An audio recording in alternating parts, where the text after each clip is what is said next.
All right. Good morning. This is July 17th, the North Whatcom Fire and Rescue District 21 Board of Commissioners regular meeting, and we'll call to order. And we can start with the pledge of allegiance. I pledge allegiance to the flag of the United States of America and to the republic for which it stands, one nation, under God, indivisible, with liberty and justice for all. Next, roll call. Bruce Ansel. John Crawford. Craig Anthony. David Ralston, we can have you present. Jason Vanderbeek. And Kimberly McMurray is excused, family reasons, and Matt is excused for medical reasons. Any public comment? I'll open the Volunteer Pension Board meeting. We have the approval of the June 20th minutes. Is there a motion to approve? Second. Any discussion? All in favor? Aye. It's unanimous. Volunteer separations, Chief. We have three. Brandon Millsap is leaving the district. He's moved out of state, got a new job, so he's moving to Idaho last week. Kim Gates has 18 years of service with District 4, and just due to participation, time to separate, lack of participation.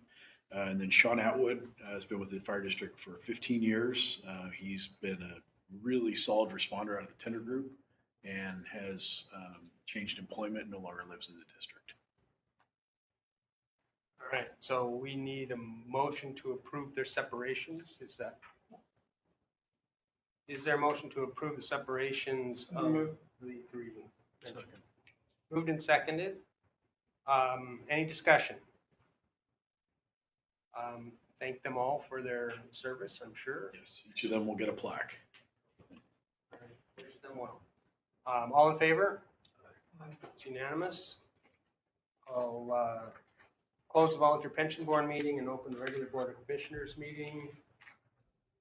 We have the approval of the consent agenda, which includes the June 20th meeting minutes, staff reports, financial reports, voucher payroll, and benefits. The total revenue for June was $147,770.05.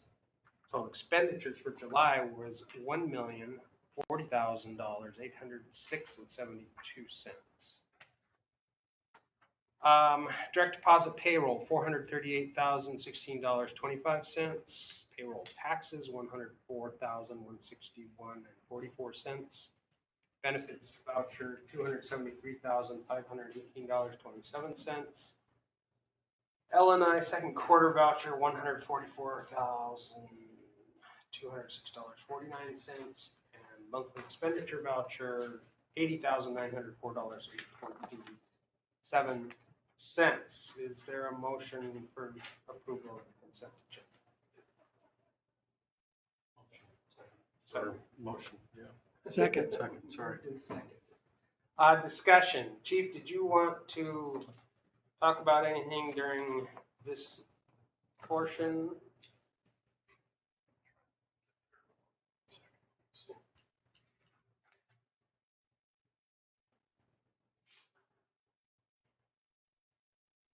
On the agenda? Yes, there is one piece. That is, I had Jenny put an article, give you two articles each actually, about a recent fire in Massachusetts, Fall River. It was a fire in a nursing home. They had 8 fatalities. And primary reason for they were attributing of the fatalities due to understaffing. There was a lack of staff when the first units arrived on scene. Now, I will concede that this is a much more urban area than we are.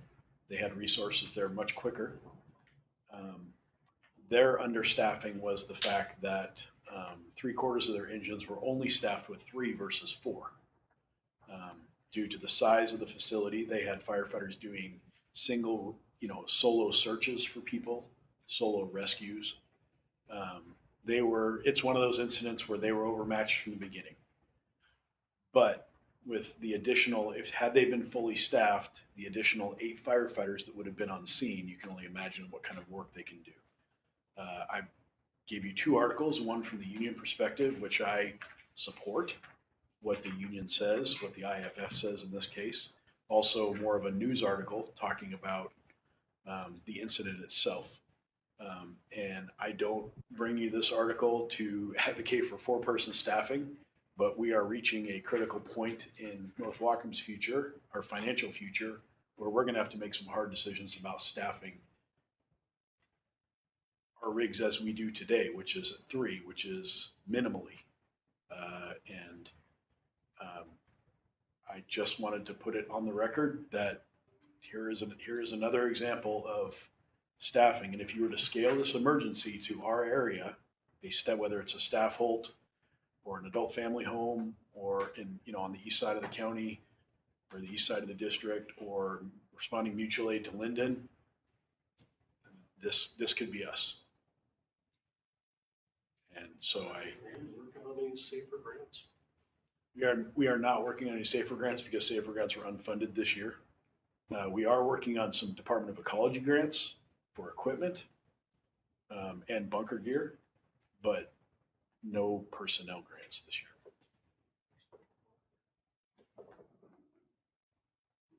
All right, anything else? Any comments, questions for the consent agenda? All in favor? Aye. Unanimous. Commissioner meeting reports. Commissioner Anthony, you have, The attended 2 city council meetings. The one that was last Monday, they approved going out to a vote for the de-annexation of the 500+ acres located in East Blaine. And the very next agenda item was to start moving forward the process to move the UGA to what they refer to as Blaine West, which is a Semiahmoo area. To de-annex, they have to have 60% of apparently the city vote to de-annex, just not the area. I did have a question for the chief to help me understand what I listened to, is when they go forward with the UGA proposal, moving it over to the Semiahmoo area, what provisions are there about public safety, fire services, EMS services? A majority of that area would be probably classified as a 9 under a current system. So as they go forward with the UGA, what role, if any, does being a class 9 result in? I don't know specifically, as this, we'll have to do some research and learn how this process works.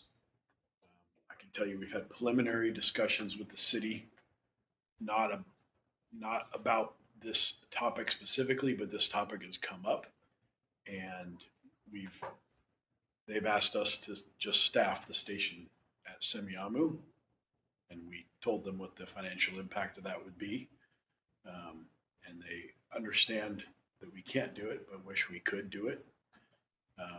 They are updating their they're going to have to update their comp plan. Blaine is, which means we're in the process of slowly updating ours as well with the county. And so there'll be a whole process we go through, but I can't tell you specifically. I would recommend adding it to the agenda so that we can you can hold admin's feet to the fire about keeping you updated about what's going on with this project as it moves forward. We most certainly need to figure out how to keep it not in the rearview mirror. Correct. Because I'd hate to miss an opportunity to figure out how to provide better service for that area. Thank you. How far west do they want to go?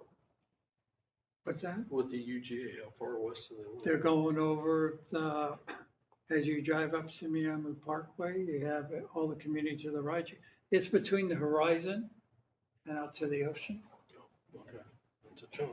Whitehorn, pretty much. Yeah. Whitehorn and the reserve areas are all through that Whitehorn My dad from listening to some comments at the city council, but the chief and I also gave a presentation to the semi-annual breakfast group this morning.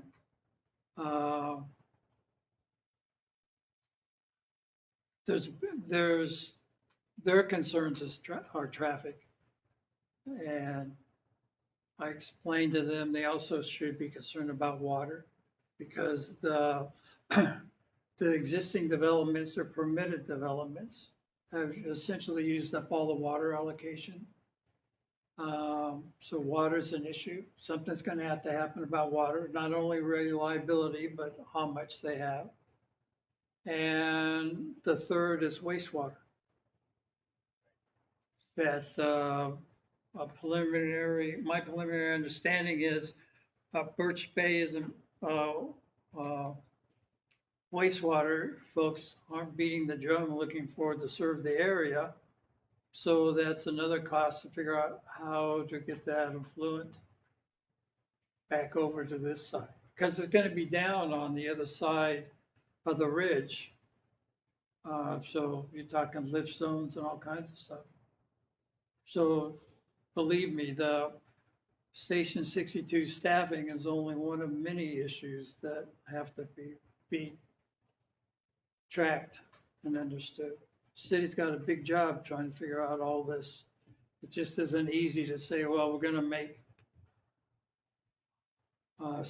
Blaine West take care of it. Because right now, the best I can tell, from an assess evaluation standpoint, at least 35 or 40% of the Blaine is already over there. And if all the population is going to be growth that way, that's 20 years from now, I wonder what it's going to look like. Maybe the retirement home convalescent hospital will be out over there someplace. Sure, it'll be multifamily dwellings. So not a today issue, but it might be a week and Thursday kind of issue. Sorry. No, if I could, just wanted to point out two things. One is this concept of a UGA swap has never been done in the state of Washington. That's right. They've never done it. Nobody's ever done it. The second is that based on the next agenda item, which is a D4 annexation that I'll talk about, the input I'm getting from the city of Bellingham is that UGAs are, well, not a thing of the past. They're being drastically scaled back. And so to take a legacy UGA and just want to take the legacy land, the state's Growth Management Act is going to could restrict that somewhat. Cities and the state are looking for infill as opposed to expansion. I really think that this is going to be viewed as just, even though they're kind of going in tandem, I bet through the evaluation process, they're going to be really viewed as two different things. Yes, I agree. Do we know what it takes to, if, let's say they do get rid of their existing UGA, and that requires a vote of all the city residents. The formation of the new UGA, is that also all the city residents? Or I've heard rumor that it's potentially the property owners, which I think there's only 2 or 3 in that area. I don't know the answer. Okay.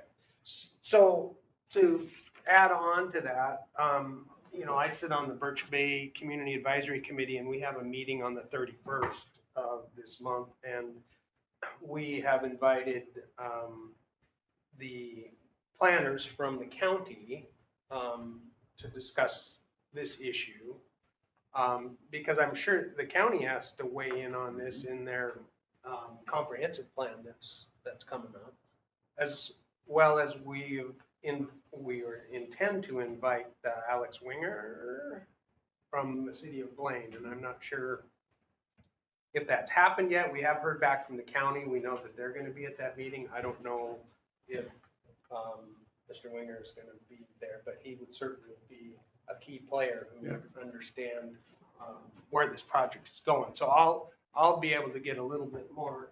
Make sure you ask him that question about who votes. Right. Yes, definitely. Because that could be a significant thing if I am a half of the proposed area property owner, I'm probably gonna wanna vote yes, so I can develop my property. Which doesn't seem like a fair way to do it, but not everything is. Well, I haven't picked up anything in the community yet, that there's any community groups on the Lane West that have really zeroed in on this issue. I think it's just really going to kick off with city council authorizing the staff to begin the process. Right. I know that the Birch Bay community has significant issues with it. As well as, like you said, Birch Bay Water and Sewer said, of the 3 proposed UGA areas that Birch Bay was looking at, 3, the worst, was that Point Whitehorn area because of the distance to the treatment plant, the number of pump stations, and the necessity to upgrade And move all on. the lines. Yep. I mean, the lines are at capacity now, so now if you add, another 1,000 houses, you've got to put in larger lines and get it up off of Birch Bay Drive because the projection is that's going to be underwater in the next 50 years anyway. So lots of moving parts. Did you have it, Mr. Crawford? Did you go to a county? No. All right. Let's see. We, the chief and I and Ralston attended or met with Carletti at Station 63 to go over the information there. And I won't steal your thunder. I'll just say that we met. Personally, I was really impressed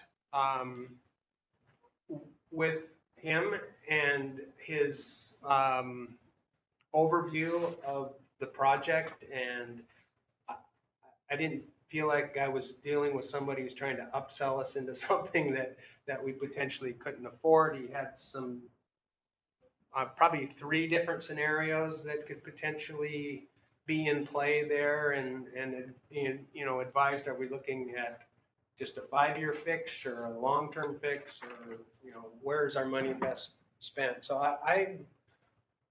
I personally was impressed with his presentation, and I'll let you Ralston add to that later. I too would agree with the impression of him on the site. That's the first time I've actually worked with Quentin before. And I did just provide a copy of what he sent today. I don't know if you probably had a chance to review this, but again, this is still just in a draft proposal form. I spoke with Quentin this morning, and he's had hoped to have had a final number for us today. And the final number would be actually contacting the sub engineers from civil, mechanical, electrical, those types, with their costs associated with the moving forward.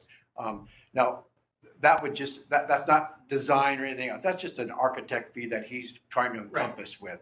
Well, just not interrupt, but we'll go into detail in a minute. Oh, I'm sorry. On that, just so. Good enough. Sorry. Okay. Sorry. That was your. Yeah, I got it. Yeah, and then we had a finance meeting to kind of look at the first half of the year. Commissioner Anthony, myself, and the chief met with Jessica and kind of went over the numbers, and it sounds like we're kind of right in the 50% point Looking good. of budget expenditures. So there weren't any huge red flags. I think I don't know. Yeah, you're gonna do a budget update also there, so I'll get off of that soapbox. And then we have a initial contract negotiations meeting scheduled for the 22nd, which is probably going to be ground rules and date setting and things like that. And Chief Ralston will be at that as well. So, Local 106, welcome. Thank you. So not a lot going on right now because it's summertime, but we do want to recognize John Glenzie went over to Idaho with the Pipes and Drums Band to play at the Fallen Firefighters, the 2 memorials they had over there. So we really appreciate him taking the time to go over there and represent us and support them like that. That's all I got. All right, thank you very much. Fire marshal is not here. Anything that you know that? No. He and I have been conversing about the school question about Yeah. and I put in my chief's report that we reached out for a meeting with the new superintendent. They asked us to wait till this week, which Joel's on vacation. This is commissioner week. So we're going to reach out next week and get a meeting on the calendar. It does appear, and Jenny was telling me that there is a article in the Northern Light that the schools backed away from their plan, or it appears they're backing away from their plan to combine. So that was the indication that we had. Fire Marshal Nielsen did go through with the city, with the inspector from the city, and they did measure everything for occupancy, and legally it would work. But I think the prevailing wisdom is that it may not be a great idea.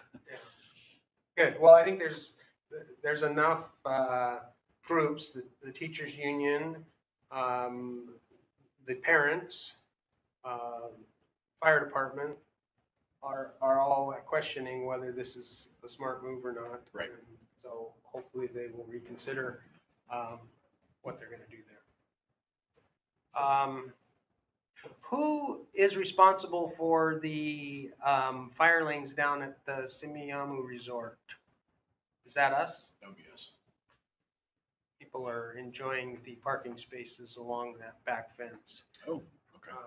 I've been down there twice in my Miata and can't drive my Miata through there, so I doubt we could get a fire truck in But you can get my motorcycle. there. Yeah, we'll send a motorcycle crew down there. All right. Move on to unfinished business. No man's land district boundaries. We're in a holding pattern. We're coordinating with the treasurer's office on when the letters go out. So they've asked us to hold off for just a little bit. So my expectation is we'll get them out this month. Okay. I still have heartache with this issue. I just, is there like not a statute of limitations? This thing is started in the 40s, perhaps? 1947. So this has been going on for 85 years. And now we got to pay. There's no grandfather clause. We have to annex them. Well, I understand that, but the whole refunding of money for an area that was receiving the same exact level of service that the guy across the street from them was. If you were to ask me to vote whether we should do this, I would say no. But this is for a 3-year period, right? Yes, sir. It is. It's the same as if we made a mistake calculating something on our employees' paychecks. But we didn't make the mistake. And I'm not. Just because you look like we're beating on you, we're really not. Yeah, I'm not. I'm What the heck? jumping on the county. No, I know. I think it has something to do with we are the smallest. We're the smallest player in the room, and so we get stuck holding the bag. That's kind of how that works, I think. Just the deal. Okay, so then if Linden decided to annex a section of our district, we would then be required to reevaluate all of our remaining members of our district to make our tax revenue whole. Correct.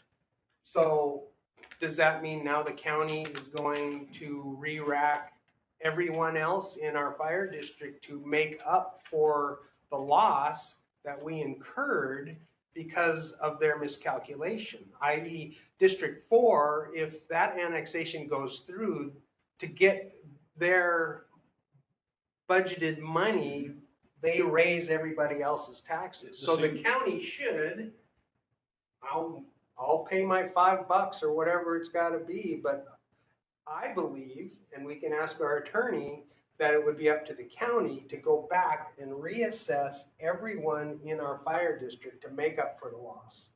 Bruce, I'm really sorry. I ran some numbers for our presentation this morning.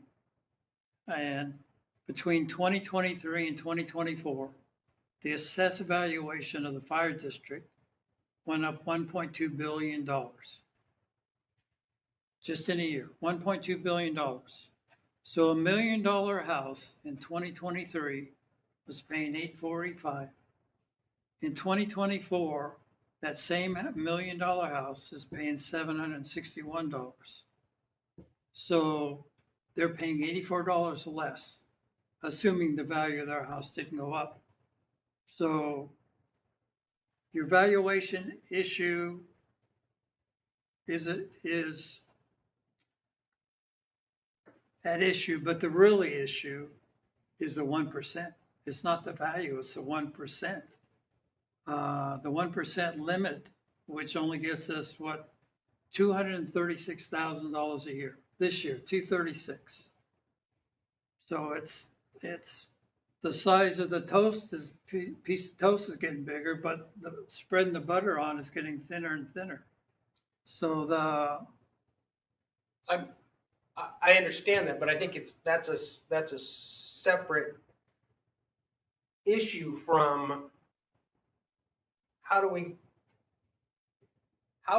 hold the county responsible for their piece to make sure that they assess our property correctly and give us the money that we are due.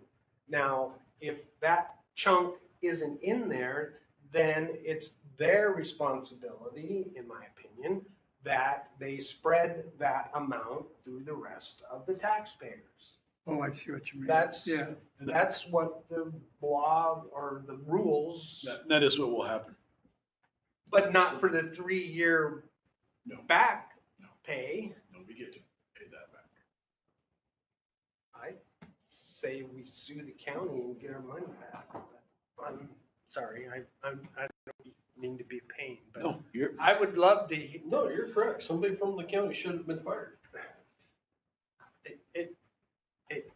They're constantly Sorry, screwing we're up. responsible for the taxpayers' money, and we're being told that we've got to spend more of our taxpayers' money because of their mistake. No, you're correct. We get screwed every time we turn around. The county is screwing us because of their inept employees. I said it. Anyway, I don't know the solution. I just think that being a representative of our taxpayers, they deserve fair representation, and I don't think by us paying for a county's mistake is fair representation to the members of our district. I will step down from my soapbox. But it'll be there next month. All right, enough of that, sorry. So at this point, a letter is going to go out explaining They're not in the fire district and that they need to annex and the process by which the process by which they do. We're trying to coincide it with the letter from the county so that they arrive roughly at the same time. So do you think the majority of the people out there don't even realize this issue is going on? None of them realize this issue is I going was gonna say they're gonna be confused when they get 2 letters, one from us. on. And honestly, it's about 12 homes. It's about 12. The rest of it's unimproved property. Is there a ballpark number we're talking about? $12,000. I thought we were talking 35, 40,000. Did that get This is readjusted? when it got readjusted. I didn't understand exactly how it worked, but it turns out that unimproved property doesn't pay tax to the fire district. So I included the AV of everything, and I went back and when we recalculated the improved properties is what it actually pays. Well, the pain is marginally less, but it's still, the principle is. Yes, what's no, the killing principle stands, I understand. Thank you. D4. E4, the District 4 annexation is on the agenda for the city of Bellingham, Monday, the 21st at 7 p.m. There'll be a public hearing. At that hearing, or at the conclusion of that hearing, the city can do one of three things. They can move forward with the annexation, they can deny the annexation, shut it down permanently, or they can ask city staff for more information and delay approval. They've been given no prevailing wisdom as to which way it will go. At the conclusion of that vote, if they choose to move forward, then District 4 will enter the mitigation process with the city of Bellingham. There is nothing to do. As District 4 is signatories to the 1997 agreement, they're essentially prohibited by the agreement to oppose or do anything. So this one is moving forward. Separately, Commissioner Cooley and I, Chair Cooley and I, and Chief Knowles from South Wacom, Chief Hewitt from Bellingham, Forrest Lonergan from the City of Bellingham, the City of Bellingham attorney are meeting to craft an update to the 1997 agreement. I believe the 1997 agreement probably started in 1994 before you got to 97. So it's going to be a long process. But the districts look so much different now, and South Wacom the city is now in areas that they never anticipated being in. The agreement is, the group has agreed this is the last annexation that agreement can be party to. And the city maintains that, and I think correctly, that they don't anticipate going anywhere in any other urban growth areas because the state is forcing them, as I said, to do infill. And that's really where the focus is right now. They were looking at that Bellevue Golf. There is one North Bellingham golf course. Yes, that is the one exception to the rule, which actually I will be in there also as both D4 and D21's fire chief because they're going to now butt right up to they're going to start heading into us if annexations were to start coming back onto. Yeah, and what's the closest service to that area besides 69? 43, which is District 7. So there is no Bellingham fire station near that area if they choose to develop that. No, there's a planned station in that area. And that's part of the plan, but they never seem to enact that plan. So. They don't have any money. All right. Any questions, comments about that? Do you know which option the city might go? I know it's hard to. I don't think they're going to turn it down. I think they'll either approve it or they'll ask staff for more questions. This is, from what I understand, this is not going to be a City of Bellingham's coming up short on this one. They're tied to this annexation, and because they agreed to do water and sewer years in the 90s when that development was built out, and the agreement that Bellingham has with, we'll call them rural or non-city residents, is they pay 1.5 times water and sewer rates, but now when they come in the city, they're going to pay the city sewer rates, so they're losing all that revenue from these areas that they've already been serving.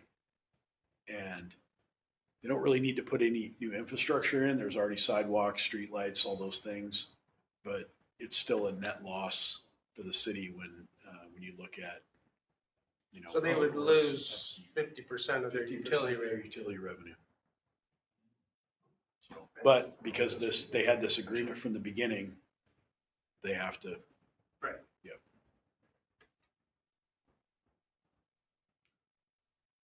Thank you. Ladder 63. Ladder 63, the Insurance claim was approved by the insurance company. Got the report yesterday. And we have identified a welder and the inspector, the welding inspector, who can do it here locally in the area. Still waiting for True North on parts. So that's the big holdup right now. I don't even want to give them any more. But insurance will cover the Insurance will cover it. total cost. We have a $5,000 deductible. Okay. That's cheaper than the original estimate we were thinking. It was the best news I got all day yesterday. Well, thank you for And- following through with that. And the engineer found no fault. It's not a maintenance. It wasn't a maintenance problem. It wasn't a fault problem. There was no degradation to anything. It was Just failure. weird failure. It had nothing to do with anything that was operated on or been maintained. So that felt good as well to know that it Yeah. was. Perfect. Good news for a change. Finally. Great news when we get it fixed. Station 63. I guess that brings us. I'll let you go first, and then we can. Do you have anything you want to? No, That we I've met. talked plenty at this point, so I'll turn it over to Chief Ralston. All right, so Chief Ralston is here. We met with Carletti on July 2nd at the station. We walked around inside out, talked about multiple ways to skin the cat here, I guess, if you want to put it that way.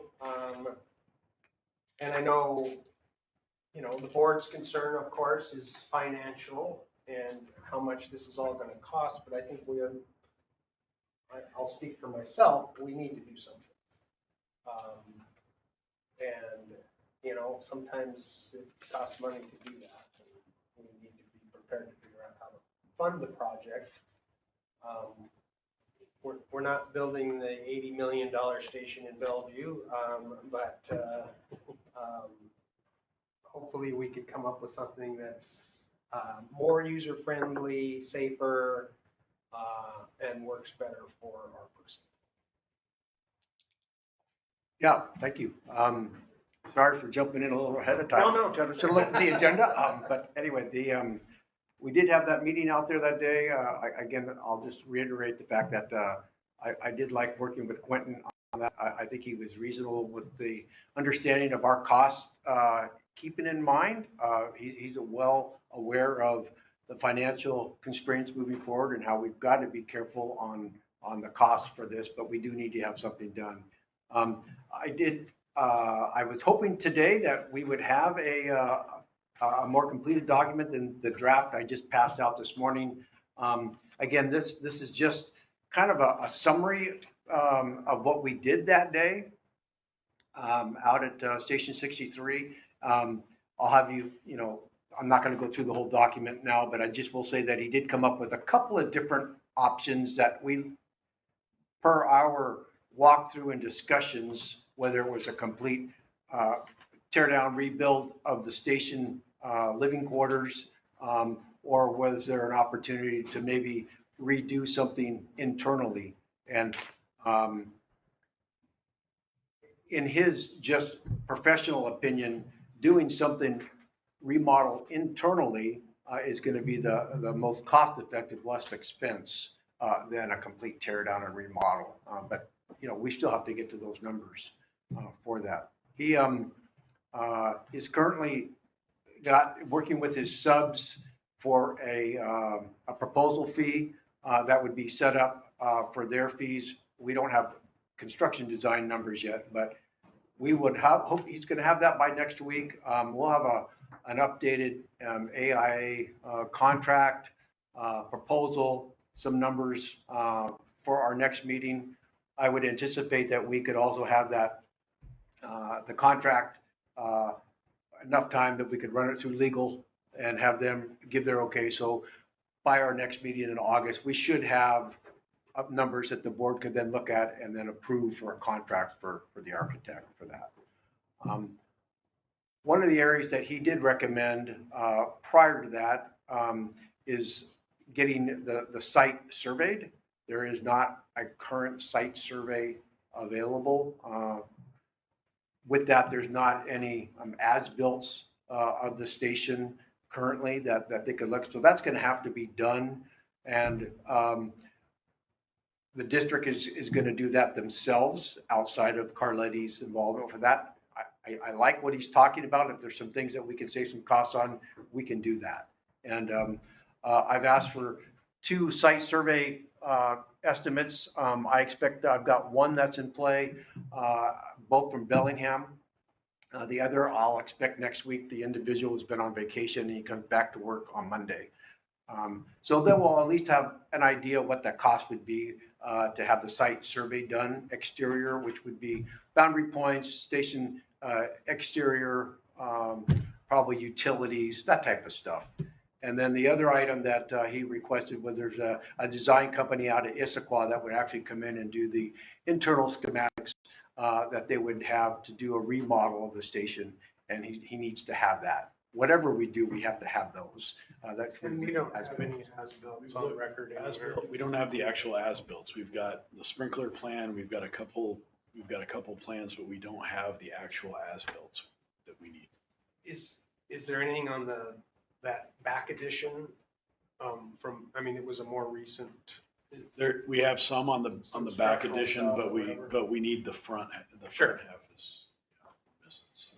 The other item that I did speak with Quentin this morning, that he said too, that an area that of the front building in a remodel, if we were to do that, they actually need to take a look at the existing wall structure, the bricks, and determine how they are structurally sound. Do they have rebar in them? You know, what that type. So if they, to move forward with, they've got to get an idea for that. So there would be an additional survey done that they would actually bring in some X-ray. A company comes in and X-rays and X-rays is the exterior of the building to get an idea structurally, and that's done through the structural engineer Kingworks. Jack King basically is the person that's involved with that. So I was informed of that today that they'll want to try to look at doing that too. So there's some upcoming just site prep work that we need to do to get in preparation for whatever we're going to approve in there to do.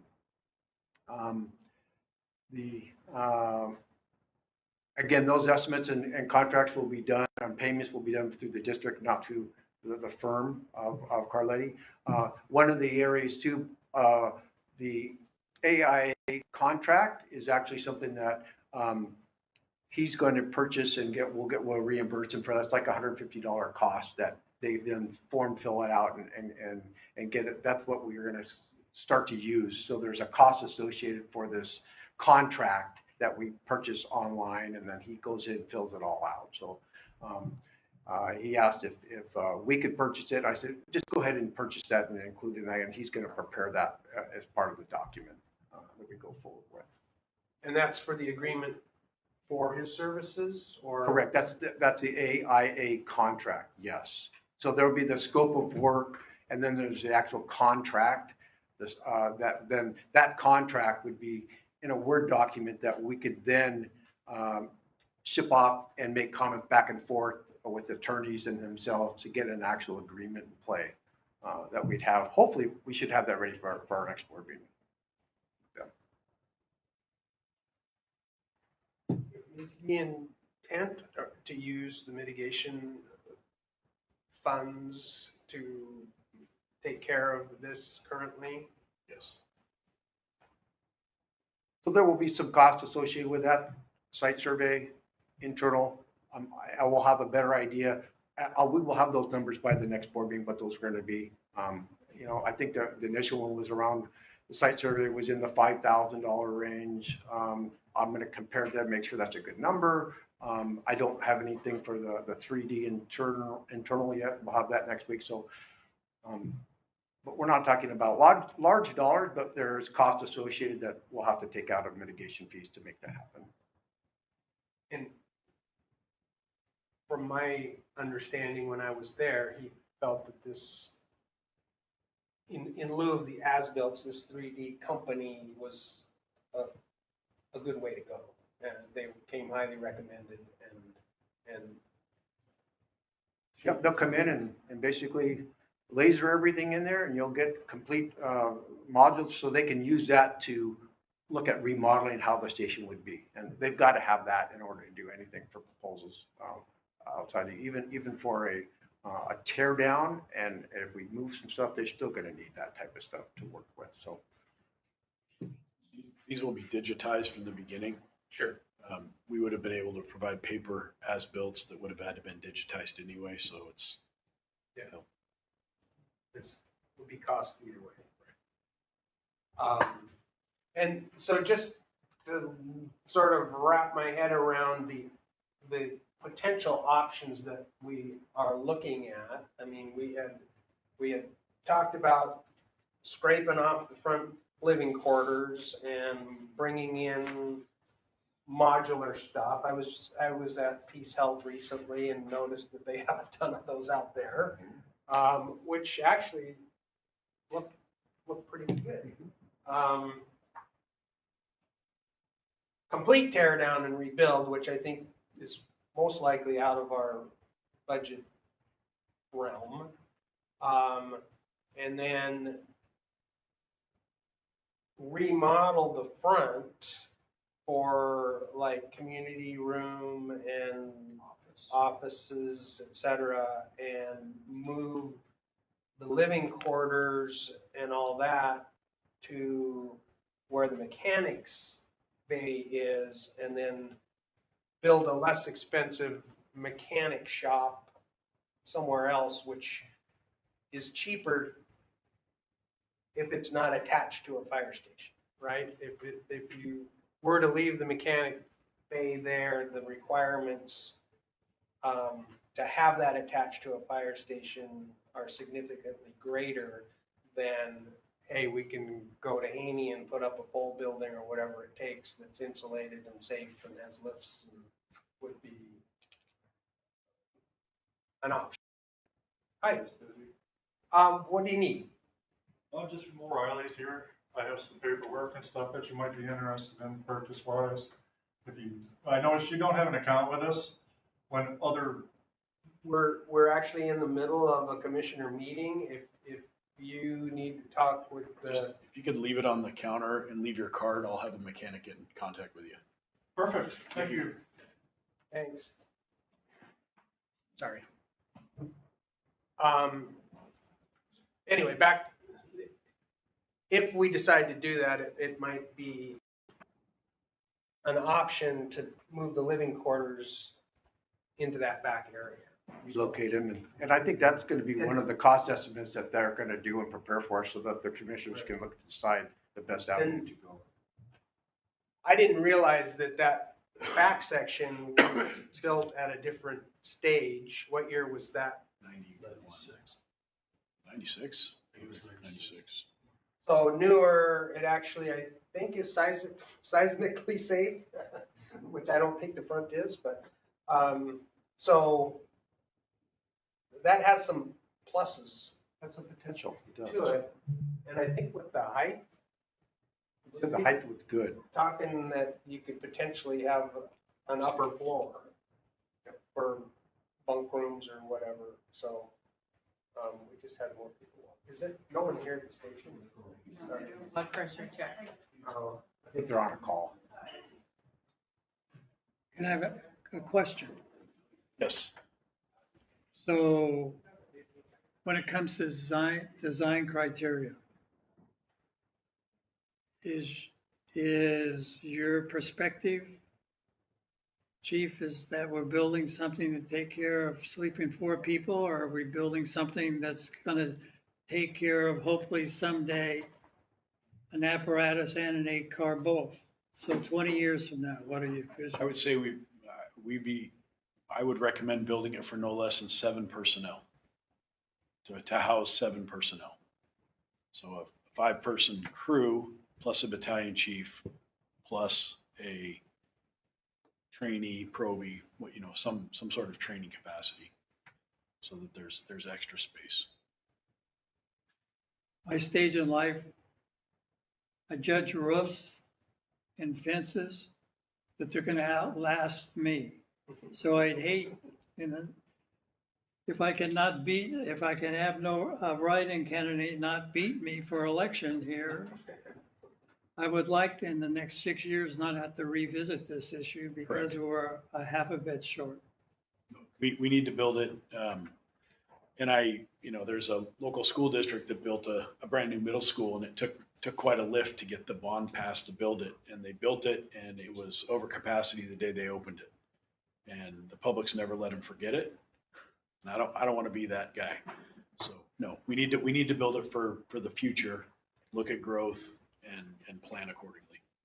Good. And, yeah, I agree with you. I mean, we're all thinking, okay, we've got a certain amount of money that we can spend, but, if we spend a couple $1 million and we have something that was good for yesterday, we probably not fix the problem here. So, And even if we don't build it out today, but allow for the expansion capacity with the shell that's there. Right, yeah. Just like, okay, this works for today, but tomorrow we've got upstairs or outside in front or So whatever. Chief, don't bring back 2 sets of bunk beds. That's all I could.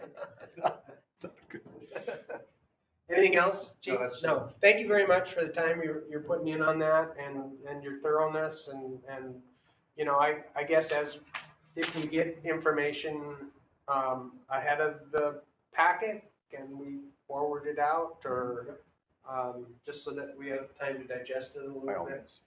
more? Does that work for you, Jenny, that we can just forward it out? Appreciate that. Anything else under unfinished business? New business, Mr. Crawford, Watson County Work Crew. Hey, so you have in front of you now that I've thrown hand grenades at the county, I would like to bring forward a contract with the county that is currently in place with a fire district here in Walker. I was out riding my motorcycle one day, imagine that, and stopped at the local fire district because they had this county work crew in front of their station. Got into a discussion with the county employee and found out that there's a contract between them and the fire district. And I talked with our lawn guy, and our lawn guy exclusively does mowing. He doesn't do shrubbery. He doesn't do the landscaping at the station. He does exclusively mowing and weed whacking. So this crew with the county actually goes and removes shrubbery and does some landscaping and things like that. So I asked that this be distributed to you so that you could get some eyes on it. And maybe we can discuss at our next meeting if we'd like to enter into an agreement with the county for that service that's provided.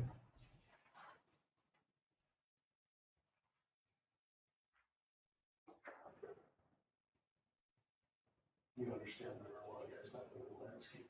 Yes, thank you. So the cost of this compared to what Well,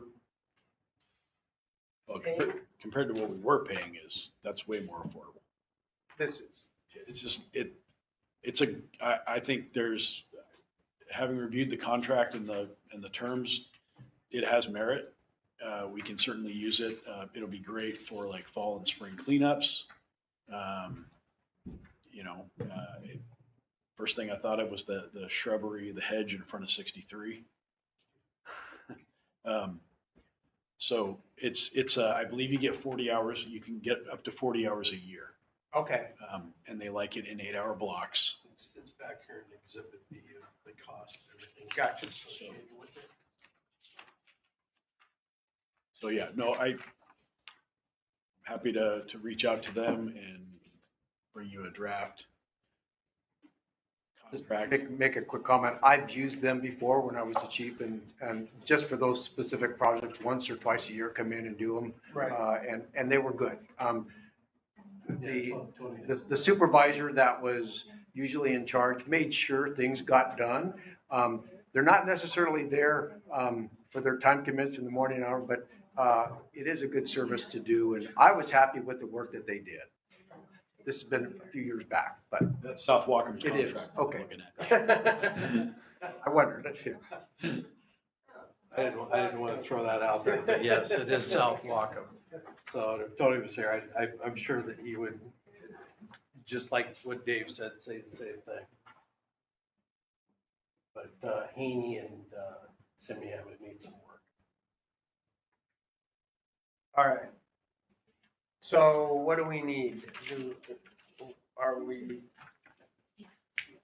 Just, you can just give me verbal direction to run down a contract, reach out to the county work crew for a contract with North Wacom and and we can sign it at another meeting? at the next meeting, yeah. If I can get it out of the county that quick. At a future meeting?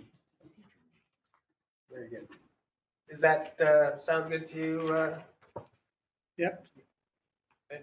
Thank you for, Yeah, I'm sure. Riding your motorcycle. Yeah, our long guy is gonna appreciate it, so. Get back out on a motorcycle and find another deal. I'll try. That's what it's all about. all right, so the board seems amenable to you moving forward with that contract and bringing it back for our signatures when ready. Mid-year budget update. Okay. Just real quick, Liz, I'll give you this document that I'm referencing. Sorry, I didn't grab it. You've got more than one copy there, so. Do I? Yep. Is this for them too? Yep. Is this for the commissioners? No, the commissioners have it. This is just, you made Can extra. you give that to Liz, please?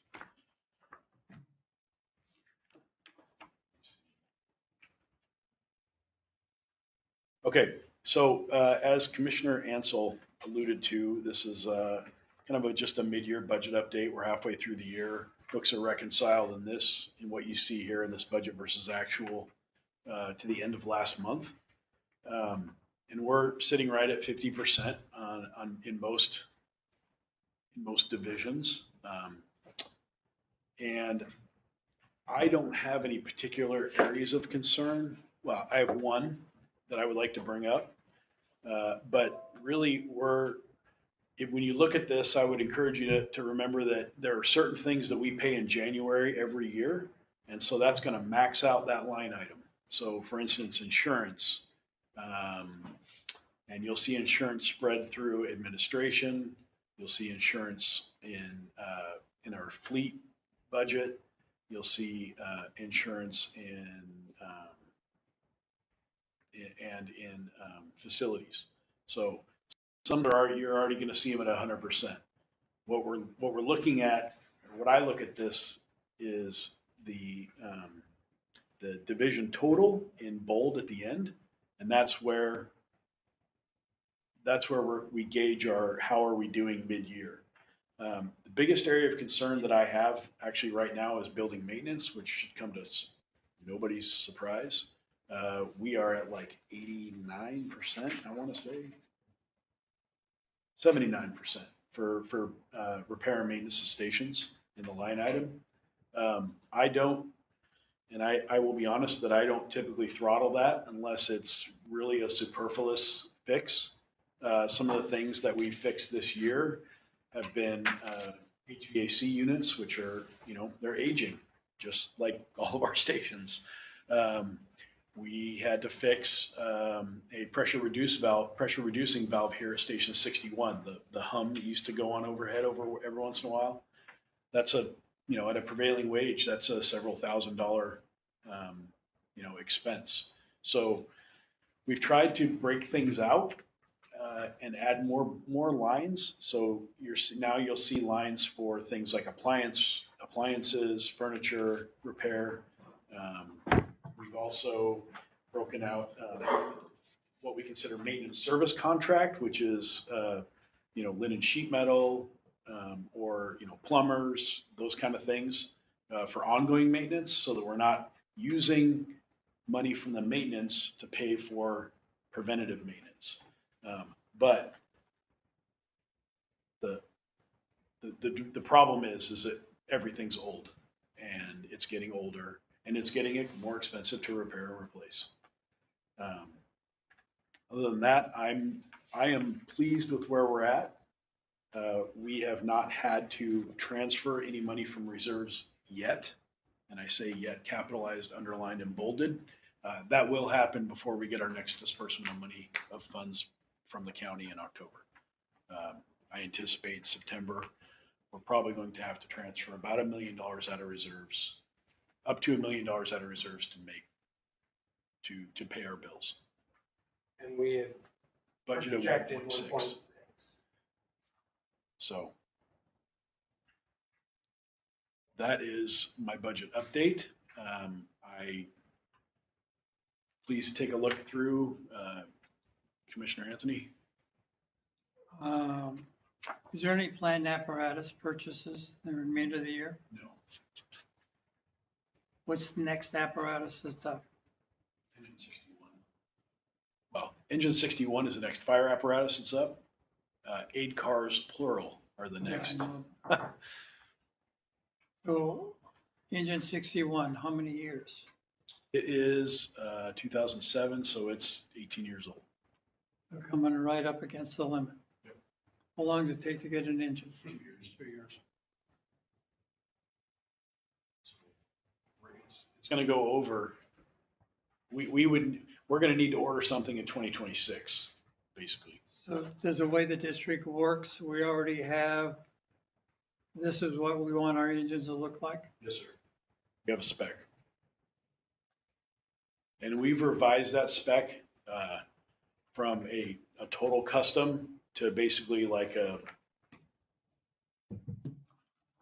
Floor model? floor model with the number of additions under what gets it to a custom threshold. So a lot of the manufacturers now are, say, if you buy, we make this model, this model, this model, and if you have less than 10 change orders, we can fit it in at this discounted price. So absent directions from the board, do you have what's your plan to propose in 2026 budget on apparatus? I don't have a plan yet because I don't know. Quite frankly, I am waiting to see what the political climate is. I'm waiting to see what happens with the library and see how my interactions are with the communities as we potentially look for a lid lift. Our apparatus reserve right now, the budget sits just about $850K. The most recent quote I got for a replacement engine is $1.3 million. So if we choose, the apparatus manufacturers are no longer guaranteeing their price.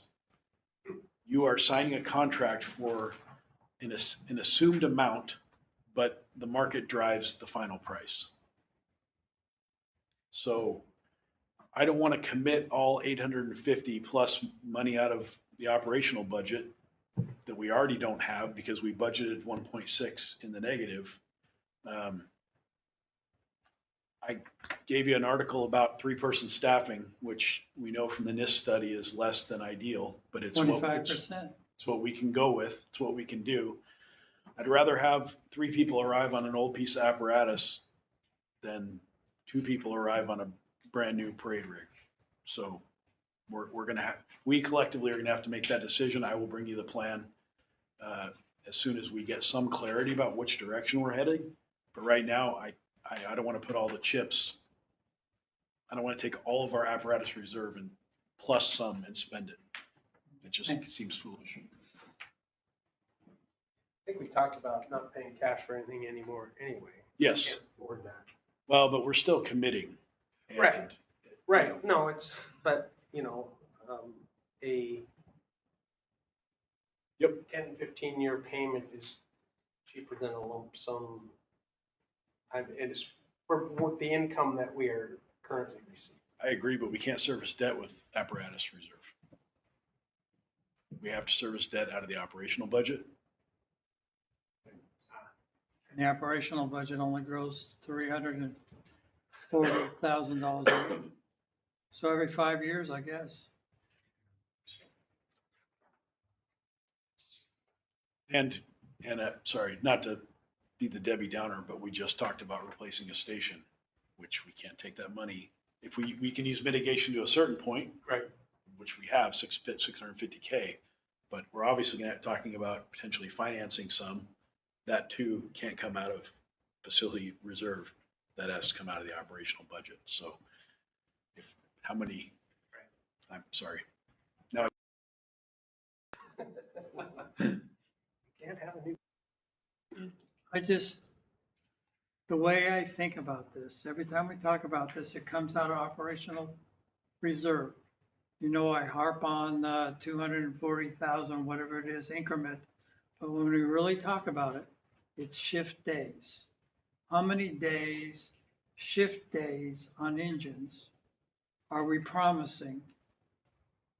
And so I'm not a big fan of borrowing money. I'm not a big fan of committing shift days. So I'm only committed to that I can see the edge of the cliff coming, and we got to figure it out.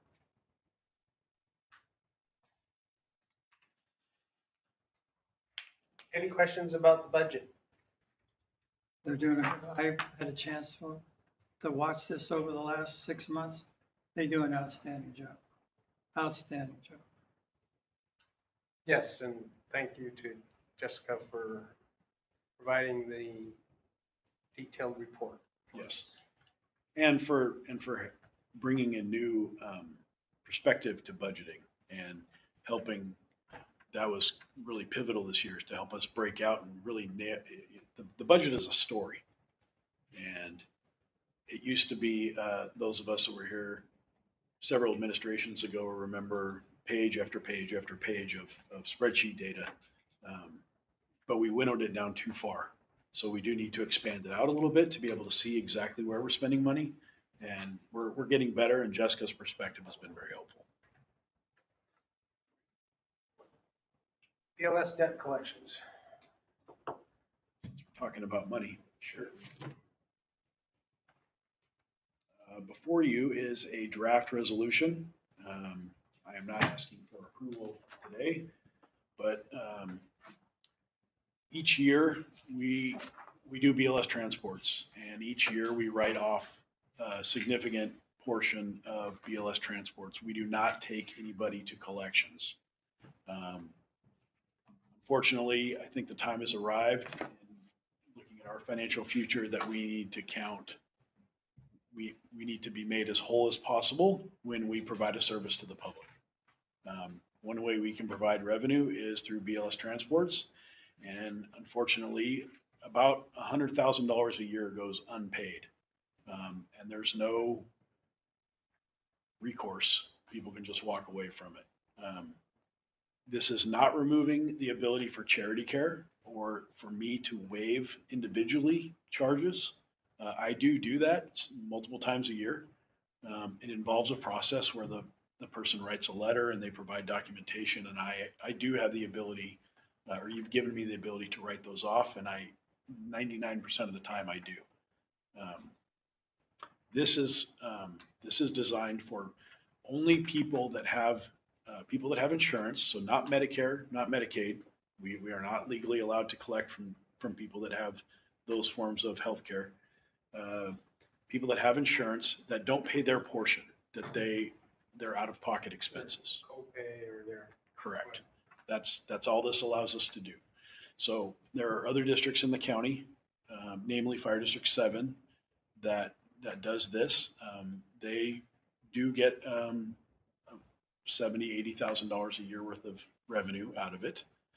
What they do is that they contract with a firm out of Mount Vernon, so it's as local as fairly local, and they do what they call soft collections on people that have medical debt. And I'm asking the board to read the resolution, consider whether this is a revenue path that we want to pursue, and let me know. We do have the policy and procedures built into this as well, and I'm happy to provide those if you want to see Well, I would suppose those deal with financial, so you would have to sign off on those policies and procedures. As far as, so I will provide those to you. I don't think they're in Yeah, they are. Are they? Did I give them? Oh, I did. Look at that. You drug them out of me is what happened. So the policy procedure, the drafts, these are District 7. They'd be reformatted into District 21, obviously. So you can see what kind of teeth this policy would have. Balance billing is illegal in the state of Washington. That's not what we're asking to do. Balance billing is your insurance says we'll pay $500 for an ambulance transport. We bill $2,500, and we can go after them up to $2,500. We're not asking for that. All we're asking to do is to collect on someone's what their obligation is based on their insurance plan. The way that the collection company gets paid is one of two ways. We've selected the option. You can either they charge 35% of the amount collected per collection. So if you owe $100, the fee would be $35. What I'm proposing is that we have that 35% cut out of our money that's returned to us, not added to the person's medical debt. So that there's no additional medical debt piled on. That's not what we're looking to do. We're trying to avoid their obligations.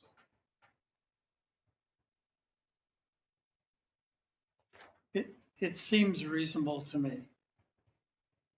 But I think it's important that if you plan to bring this back to the next board meeting, to get us to consider to adopt this, that sometime you figure out a way to have a conversation with the other two commissioners about it in a little more detail, just like you've done with us. Or make sure they watch YouTube, I guess. Because I hate for them somehow to come in and catch this cold and go, and now we're going to vote. So I just want to make sure the other two commissioners have an opportunity to reflect on this issue so they don't think we're railroading it through. It is in their packet, Okay. as it was in ours, but I agree that maybe a conversation. Yes. From the chief would be Just ask if you got any questions or anything like that. John? No, I have no.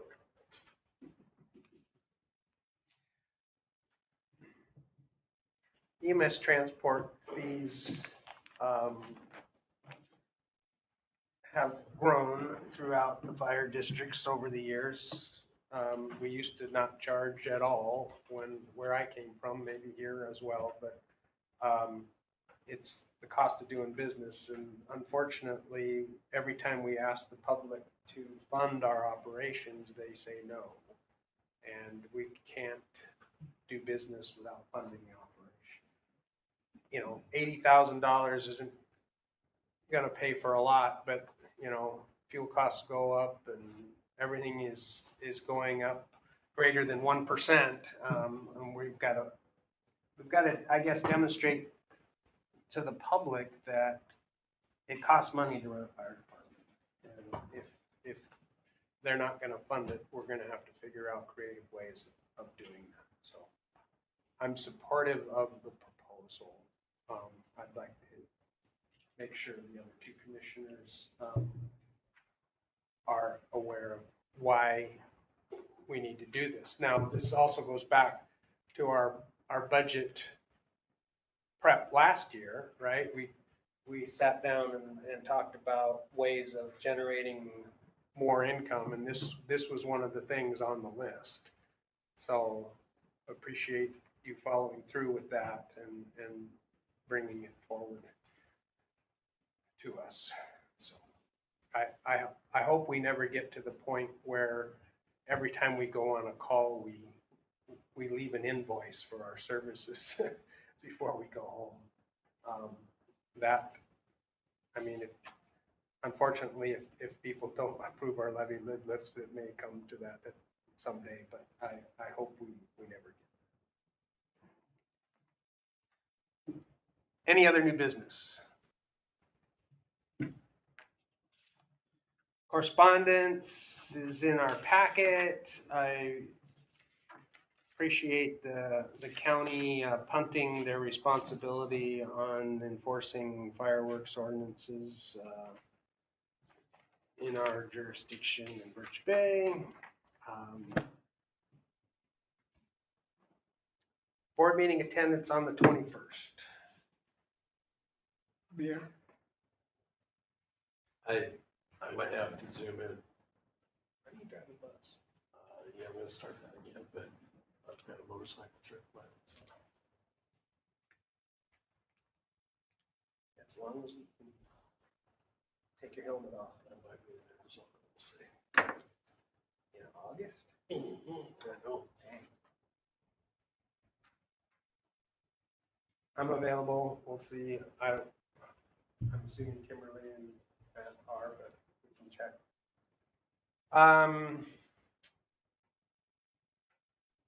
Budget study session date. So I think we kind of want to get ahead of the curve here this year on preparation for next year's budget. So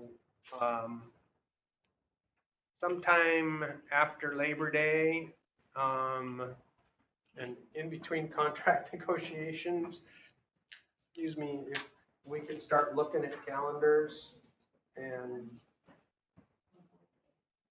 picking some times where we as a board can get together and also invite District 4, all or some of them to attend. Are we looking September or October?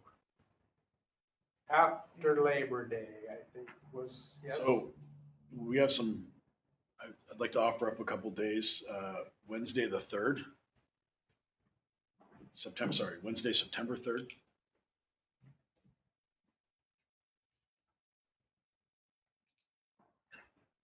this is help me in, since I'm new here. Typically, when is bargaining wrapped up? Sorry? When is bargaining normally completed? December. What? December. Preferably before the contract expires. Okay,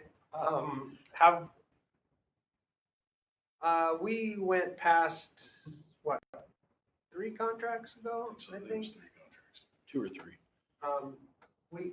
We tried to resolve it before December 31st. okay, so that doesn't play any role in scheduling the dates. Not really. I just,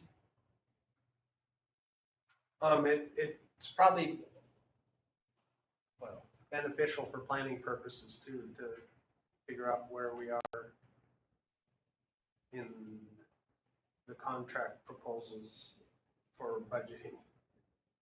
got it. So just the one date you're looking at? No, September 3rd, September 10th, September 17th, There's a pattern here. and either the 23rd or the 24th of September. Are we picking one or are you writing up? I'm just offering days up in September. Okay, 3, 10, or 17, I'm gone after that.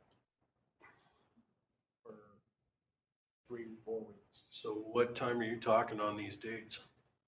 Well, in the interest of staff sanity, I would propose daytime budget study sessions. Yeah, that kind of makes it hard for you, huh? Well, the first couple of weeks, yeah, I got conferences and this, that, and the other, so I'm kind of screwed. If we did afternoon, evening, would that work? Like not evening like 7 o'clock, but like if we met at like 4. No, get off at 5. Well, that's not gonna work. Okay.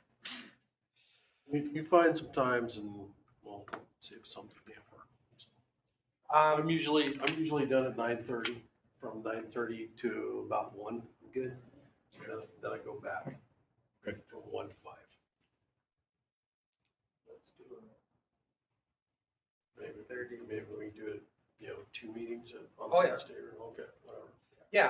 mean, I So those are my hours.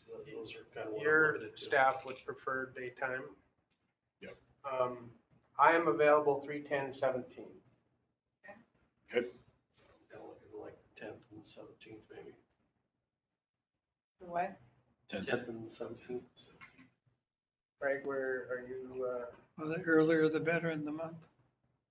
so 3/10? Works for me. So let's see if we can, I think we're gonna need at least two. Yes. In September or just Yeah, 2 in September? yeah. I'd like to at least schedule two. So if we can get feedback from Commissioner McMurray and Rigberg, So we're bringing District 401 too, correct? we're gonna invite them. I don't, two of them don't work, so I Yep. would expect they could attend. I don't know, if,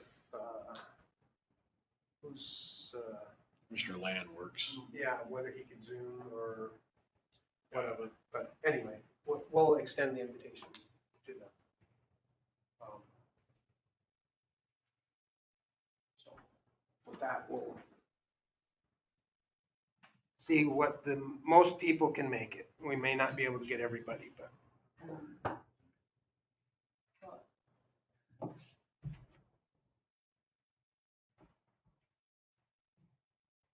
Yeah, Ansel said 3rd or 10th, I'm good for 3/10 and 17. and Crawford said Your preference was 10, 10. It 17? was the 10th 10th. and 17th, yes. And And 17 works for me. 10th and the 17th. And we'll run them between 9:30 and 1, Commissioner Crawford. well, if we go longer, we'll get you updated. And then we have dates proposed dates for October, but maybe we should see what, if we need another one. Yeah. Well, I mean, that whole thing until we approve the budget, we'll. they can pick the next date at the meeting. Right. One of these meetings. I mean, it's an ongoing process, so. Just help me understand the agenda for these meetings. What, For the budget, yeah, what are we figuring out? I think this year we'll be looking at what we're gonna budget next, kind of figure out what our priorities are next year. But also, I think it's the beginning of the levy planning process, really, is how much money do we need? how much money do we need? How much we're gonna take out of reserve in much are we gonna- 2026? Right. And do we have enough money to at least make it to January of 2027? Correct. And how low can we go on our total reserve, all the numbers we have added together? Right. Do we take the department below $3 million in all these accounts? So is it $5 million? Can we make it to the end? I can see that. I don't see that I'm overly excited about how much the budget on facility maintenance, No, it's because I know nothing about that. I know you guys do. it's the higher level, figuring out have the discussion, like you said, the discussion about what's our threshold for drawing out of reserves next year for 26, and like at the beginning of that levy lid lift, are we budgeting for 3 years, 4 years, 5 years down the road? What do we need to start a levy lid lift at, so that at the end of a 4 or 5 year levy plan, where we need to go back to the voters, and those are the questions that's what we need to Those are discuss. great questions. I can see the budget workshop working on what's a levy lift need to be, or at least buying the concept. We need enough to make sure we don't have to come back and ask, if they say yes, that we don't have to come back and ask again for at least 5 years. Okay,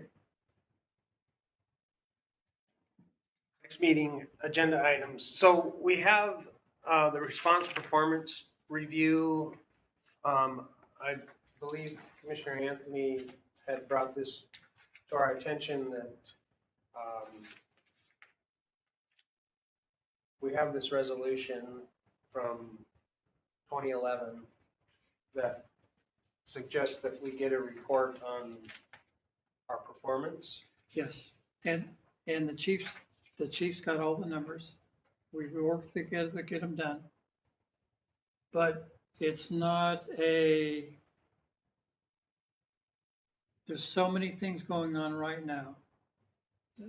Actually, the chief and I just didn't have the time to do it justice and just needed a little break to take it back to the next meeting.